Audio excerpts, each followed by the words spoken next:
I would now like to invite Millie Kairosji Arauzu, who graduated today with a Master of Science in Palliative and End-of-Life Care, to join us on stage to reflect on their student experience.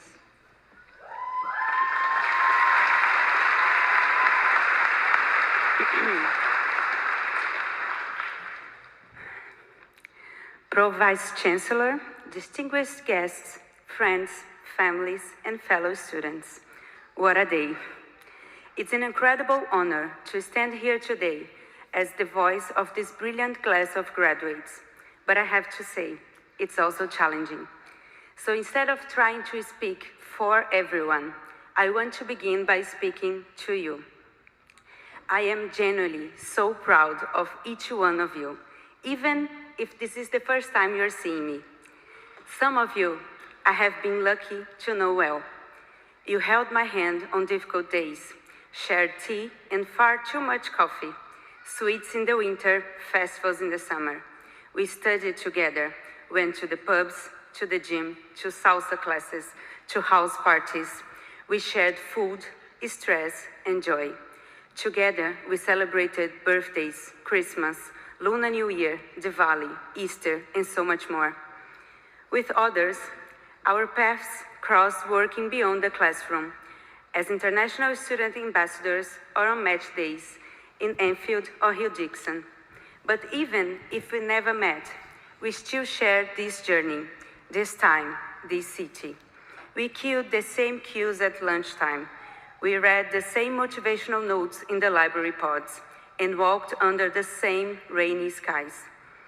We arrived in Liverpool with different stories and challenges, but all seeking some kind of change in our careers, our skills, our connections, or even in the place we call home. In a way, we all came here to change the world, and that begins by changing our own. And if we are here today, it's because we believe in this change through education. I believe that deeply. As a doctor, I chose to care for children, young people, and their families. I came from Brazil to learn how to offer better evidence-based care to those at the end of their lives. And while this work can be hard, it's also beautiful and powerful in ways you may not expect. Learning is meant to be shared. So from my brief but intense journey with families facing life's hardest moments, I want to share two lessons. First, we find strength in connection and community. You've probably heard the African proverb, it takes a village to raise a child.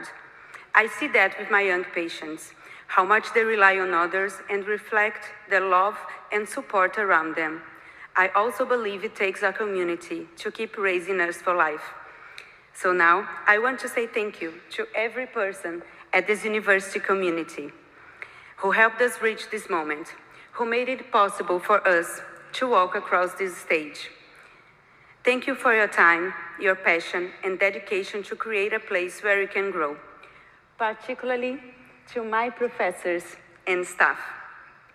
Thank you for trusting me, opening your doors, offering advice, feedback, and biscuits. You reminded me every day that caring and teaching become truly effective when they walk hand in hand.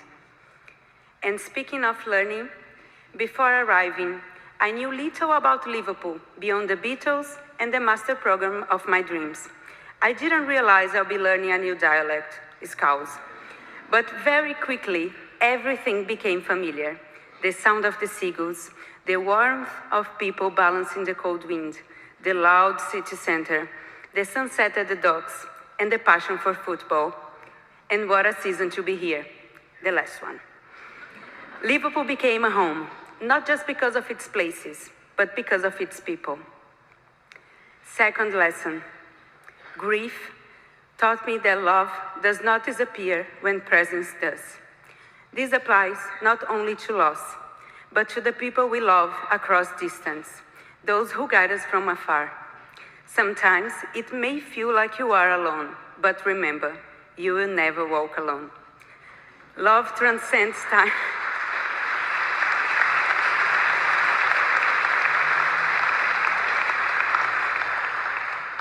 Love transcends time, distance, language, even life itself.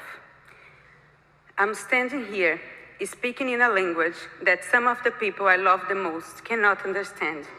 Yet, I feel their love in every word I say.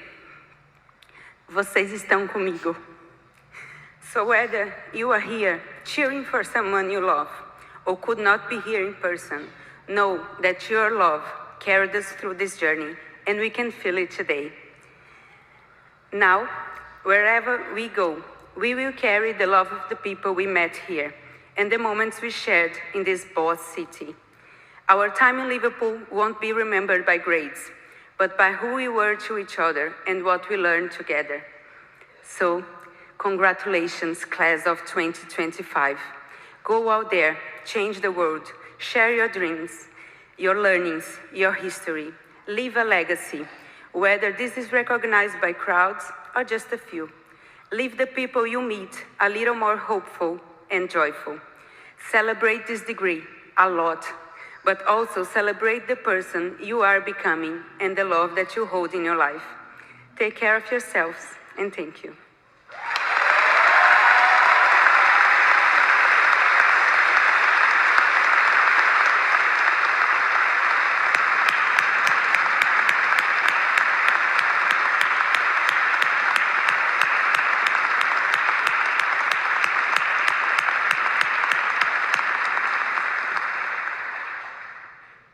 Millie, thank you for those words, those insightful and really heartfelt reflections.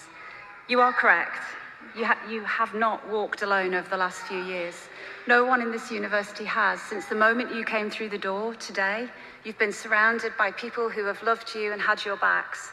The people in the university who've taught you, many of whom have joined you on stage today, and the people behind you and in the circle who supported you and loved you for all of your lives, your friends and your loved ones.